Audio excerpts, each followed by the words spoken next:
ముగ్గురేగా ఉండేది. కార్పొరేట్ వ్యవహారం కాదు కదా. Right right right Mohan Reddy గారు మళ్ళీ వస్తాను మీ దగ్గరికి. 1 by 1 కంక్లూజన్ తీసుకుందాం. రైట్ మళ్ళీ వస్తాను సార్ మీ దగ్గరికి. 1 by 1 కంక్లూజన్ తీసుకుందాం. శాంతి ప్రసాద్ గారు, మీకు 10 నిమిషాలు సమయం ఇచ్చాను. నేను each and every minute count చేస్తాను. మళ్ళీ మీ దగ్గరికి వస్తాను. శాంతి ప్రసాద్ గారు, మా సోదరుడు మోహన్ రెడ్డి ఎప్పుడు మాట్లాడా నాకు చాలా అద్భుతంగా, ఎందుకంటే మొదటి మాటలు ఏవి గుర్తుండు, చివరి మాటలే గుర్తుండే నాకు. కానీ నీ యొక్క స్పిరిట్ మటుకు నేను లైక్ చేస్తాను. ఆ చిన్నప్పుడు ఆ రక్త చదువుకుంటే నేను ఇంకా చాలా ఎక్కువగా ఉండేవాడిని స్థాయిలో. సరే చదువు పరంగా కానీ వదిలేసే కానీ ఒక విషయం చెప్పావు బాగుంది. మరి నెల్లూరు రెడ్లు వెళ్ళినప్పుడు మరి కేడర్ అంతా వెళ్ళిపోయిందండి. నెల్లూరు రెడ్లు చాలా మంది వెళ్ళిపోయారుగా, మరి వాళ్ళతో పాటు కేడర్ కూడా వెళ్ళిపోయిందా? అసలు వైసీపీ మీద మొట్టమొదటిగా ప్రభుత్వం రాగానే, జగన్ రెడ్డి ముఖ్యమంత్రి అవగానే మొట్టమొదటిగా వ్యతిరేక కాలం విప్పిన వ్యక్తి ఎవరో తెలుసా? రఘురామకృష్ణరాజు కాదు, ఆర్థర్ అనే ఒక ఎమ్మెల్యే. రఘురామకృష్ణరాజు గారు నేను చెప్పినట్టు ఆపోజిట్ చేసినట్టు ఆయనకు సంబంధించినటువంటి బిజినెస్ లో ఆయనకు సహకరించలేదని, ఆయన చేసినటువంటి అక్రమాలకు ఆయన సహకరించాలనే ఉద్దేశంలో భాగంగా ఆయన బయటకు వెళ్ళిపోయినారు. జగన్ రెడ్డి ప్రభుత్వం చాలా దారుణంగా ప్రవర్తిస్తుందని చెప్పాడు. నా మీద చెప్తున్నా కదా, ఆయన కావాల్సిన విధంగా ఆయనకు సహకరించలేదు కాబట్టి రఘురామకృష్ణరాజు గారు బయటకు వెళ్ళినారు. బిజినెస్ లో ఆయన సహకరించలేదు. బయట ఎక్కడ పోయాడా? మీకు చేత కలదు బయట పంపించడం కానీ, వదిలేసే కానీ, నా టైం తినబాక కానీ. మోహన్ రెడ్డి గారు, ఇక్కడ ప్రధానంగా ఏంటంటే మీరు చెప్పే అంశం జనసేనలో ఆయనతో పాటు 2-3 ఉన్నారని, కానీ ఇక్కడ జగన్మోహన్ రెడ్డి గారి నాయకత్వంలో కేవలం కొంతమంది రెడ్లు మాత్రమే పెత్తనం చేస్తున్నారు, ఎమ్మెల్యేలకు పవర్స్ లేవు అనేటువంటి ఒక అంశాన్ని పెద్ద ఎత్తున బయటికి తీసుకొచ్చిన వాళ్ళు రఘురామకృష్ణరాజు గారు, నందికొట్కూరు ఎమ్మెల్యే ఆర్థర్ గారు. ఇప్పుడు అదే అంశాన్ని శాంతి ప్రసాద్ గారు చెప్తున్నారు. కంక్లూడ్ చేయండి శాంతి ప్రసాద్ గారు. రఘురామకృష్ణరాజు గారు 14లో విమర్శించారు, మళ్ళీ పార్టీలోకి వచ్చారు, మళ్ళీ బయటకు పోయినారు. అట్లాంటి నిలకడలేని వ్యక్తులను కూడా పరిగణలోకి తీసుకుంటే ఎట్లా? మనం నిలకడలేని వ్యక్తులను పరిగణలోకి తీసుకుంటే ఎట్లా అంటున్నా? ఈ రోజు ఆర్థర్కి టికెట్ లేదు. ఇప్పుడు నా ఎస్సీ, నా బీసీ, నా ఎస్పీ అంటాడు కదా, మరి అటువంటి వాళ్ళకి లేదు.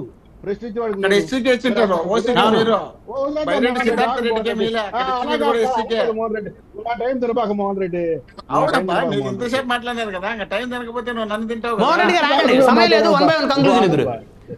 టైం ఉండదు. దయచేసి ఆగండి. వారు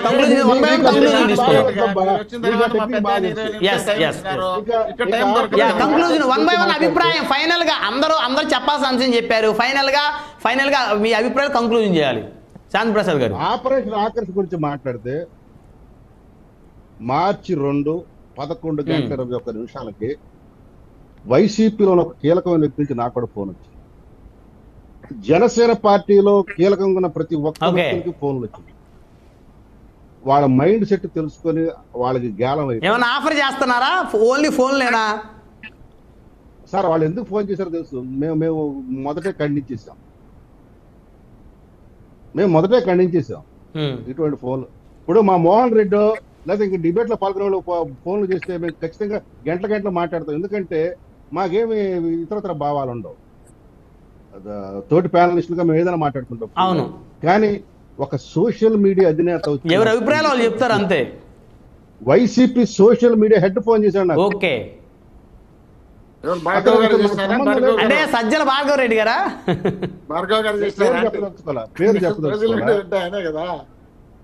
నేను పేరు చెప్పదలుచుకోవాలి, ఎందుకంటే సభ్యత కాదు. సోషల్ మీడియా అధినేత అంటే ఆయనే. అంటే ఇప్పుడు అధినేత అంటే ఆయన, మరి అంత ముందు ఇంకొక ఆయన ఉన్నారు, ఇంకో రెడ్డి గారు ఉండేవారు అంత ముందు. అయితే ఫోన్ నెంబర్ తో సహా నాకు వాట్సాప్ కాల్. సరే, కంక్లూడ్ చేయండి. ఇక వదిలేస్తే ఇక మా ఓడు కంక్లూడ్ చేయండి, సమయం లేదు. కంక్లూడ్ మా వెంకటేష్ చాలా చక్కటి వాక్యాలు చెప్పాడు. మరి జగన్ రెడ్డి 30 కింద 32 కేసులు ఉన్నాయి. అతను ఆదర్శప్రాయుడు, నీతిమంతుడు, సత్యశీలుడు, యోధుడు అని చెప్పేసి అతను వెనకాల క్యాడర్ నడుస్తుందా? ఒక 420 ఎందుకంటే ముఖ్యమంత్రి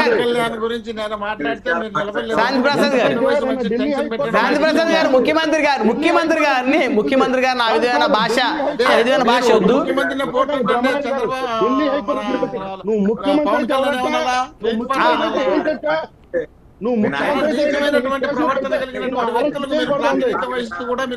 శాంతి ప్రసాద్ దయచేసి ఆగిన సమయం లేదు.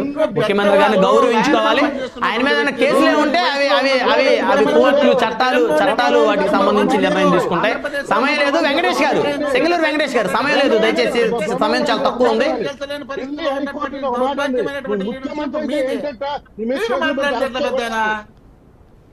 ఏంటి కేసులు పెట్టి అరెస్ట్ చేయకూడదు. 32 కేసులు ఈ రోజు అరెస్ట్ కావాలంటే ఏంటి అర్థం?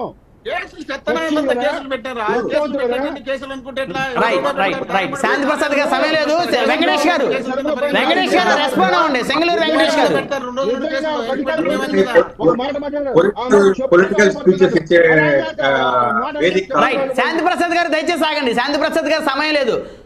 వెంకటేష్ గారు, మీ దృష్టిలో పవన్ కళ్యాణ్ గారిని మీరు తక్కువ చేయడం, జగన్మోహన్ రెడ్డి గారిని యోధుడిలాగా చిత్రీకరించేటువంటి ప్రయత్నం చేస్తా ఉన్నారు పదే అని చెప్పేసి శాంతి ప్రసాద్ గారు మాట్లాడుతుంది. దాని మీద కంక్లూజన్ ఇవ్వండి. లీడర్ వెళ్తే క్యాడర్ వస్తుందో రాదా, ఆ 2 అంశాలు అయితే కంక్లూజన్ ఇవ్వండి. జగన్మోహన్ రెడ్డి గారికి లేని బలానికి నేను ఏదో బాడీ సూట్ వేసి, సినిమా వాళ్ళలాగా బాడీ సూట్ వేసి ఆయన ఏదో 6 ప్యాక్ హీరో అని చెప్పేసి చెప్పడం నా ఉద్దేశం కాదు. హి వాజ్ ఏ ప్రూవెన్ లీడర్. 151 సీట్లతో సుస్థిరమైనటువంటి ఒక పరిపాలన, 5 సంవత్సరాల పాటు పరిపాలన చేసినటువంటి వ్యక్తి. ఇక ఆయనకి మేము కొత్తగా ఏదో మేము బలం చేకూర్చడం ఏంటి? ఇక రెండో విషయానికి వచ్చినట్టు పవన్ కళ్యాణ్ గారిని ఏ రోజు వ్యక్తిగతంగా ఆయన వ్యక్తిగత జీవితం that is none of our business. ఆగండి ఒక్క నిమిషం.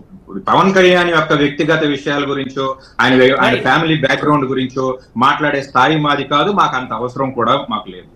ఇక రాజకీయాల్లో పవన్ కళ్యాణ్ మీరు ఎప్పుడు మాట్లాడలేదు, అందులో నో డౌట్. వాళ్ళ పాలసీల గురించి మాత్రమే మాట్లాడతాం. వాళ్ళ పాలసీల గురించి ఏ స్థాయికి దిగజారైనా మాట్లాడతాం. పవన్ కళ్యాణ్ ఏమి దానికి అతీతుడేం కాదు. దయచేసి ఆయన ఏదో దైవాంశ సంబూతుడుగా దైవాంశ సంబూతుడు కాదు. పవన్ కళ్యాణ్ కూడా నీలాగా నాలాగా దయచేసి దాన్ని దృష్టిలో పెట్టుకుని మాత్రమే మాట్లాడు. రెండో విషయం మాట్లాడుతున్నారు శాంతి ప్రసాద్ గారు. వెంకటేష్ గారు మీరు అన్నది కరెక్టే. పవన్ కళ్యాణ్ గారు దైవాంశ సంబూతుడు కాదు, చంద్రబాబు గారు కాదు, జగన్మోహన్ రెడ్డి గారు కూడా కాదు. అది గుర్తుపెట్టుకోవాలి మీరు. వెంకటేష్ గారు, జగన్మోహన్ రెడ్డి గారు కూడా దైవాంశ సంబూతులు కాదు, ఎవరు కాదు. అందరూ మనుషులే, అందరూ మళ్ళాంటి మనుషులే, అందరూ నిమిత్త మాత్రమే. వారు చేసేటువంటి వారు అనుసరించే విధానాలు, వారు చేసేటువంటి పనుల మీద వారి వ్యక్తిత్వం ఆధారపడి ఉంటుంది. నాయకత్వ లక్షణాల గురించి మాత్రమే మాట్లాడతాం. విజయవాడకు సంబంధించినంత వరకు విజయవాడ నగర ఉపాధ్యక్షుడు రాజీనామా చేస్తున్నారు. దానికి సంబంధించి మీరు ఏం చేయబోతున్నారో దాని గురించి మాట్లాడండి. అంతేగాని పోతిని మహేష్ సీట్లు అమ్ముకున్నాడు, సీట్లు అమ్ముకుంటే ఇప్పటి వరకు ఎవరు ఇవాళ బీసీ నాయకుడు మీరు ఎందుకంత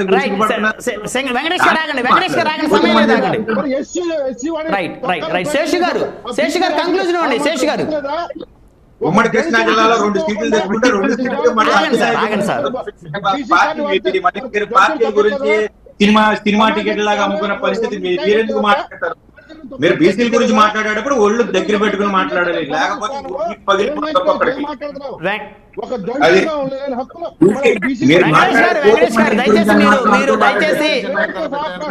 దయచేసి పదజాలం ఆ విధంగా మాట్లాడొద్దు. దయచేసి ఆగండి.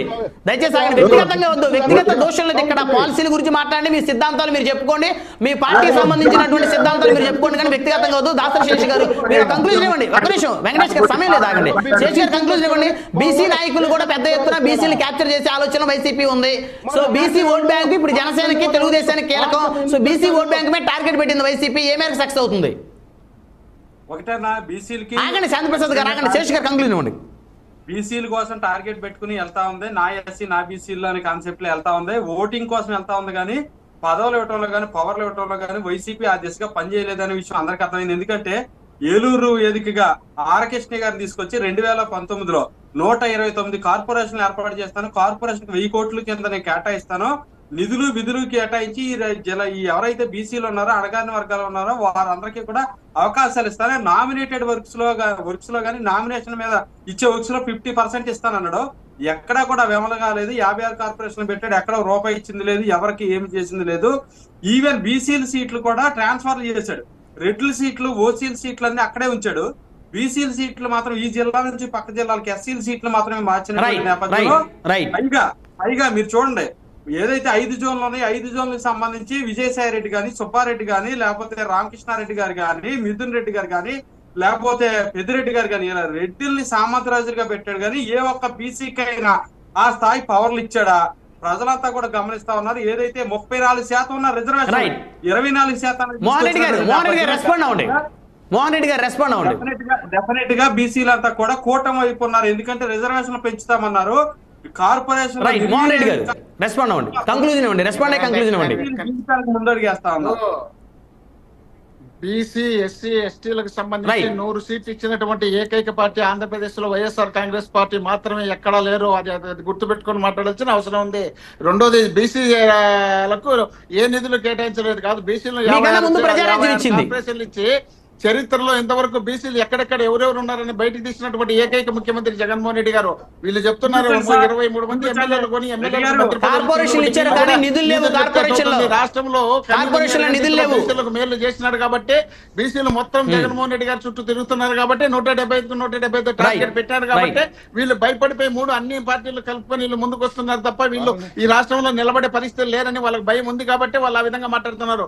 విజయసాయి రెడ్డి గారు కాదు, విజయసాయి రెడ్డి గారు వీళ్ళు ఏదో చెప్తున్నారు. బొత్స గారు ఉన్నారు, మోపిదేవ్ గారు ఉన్నారు, వాళ్ళు కూడా ఉన్నారు. బీసీ నాయకులు కూడా ఈ రాష్ట్రంలో ప్రాతినిధ్యం వహిస్తున్నారు. ఒక్కో ప్రాంతాలకు ఆ ప్రాంతాలను మర్చిపోయి మనం మాట్లాడితే ఎట్లా?